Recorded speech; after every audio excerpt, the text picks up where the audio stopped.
ముక్కు పోగు చెప్పేసింది ముద్దుకు అడ్డం రానని, ముప్ప కూడా చెప్పేసింది సవ్వడి చేయనని. చిట్టి సిగ్గు చెప్పేసింది గుడ్డును దాచేస్తానని, జారు బయట చెప్పేసింది మాటే జరనని.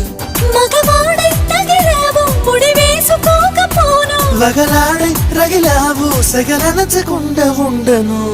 నీళ్ళు నీళ్ళు నీళ్ళు బంగారంగాను, నా రవల కొండ నీ ఒళ్ళో బందీనవుతాను. నీ ఒళ్ళో ఉల్లాసం కాను, నా గవ్వల దండ కౌగిల్లో వందేళ్ళుంటాను. చిలకను నేను చెరుకును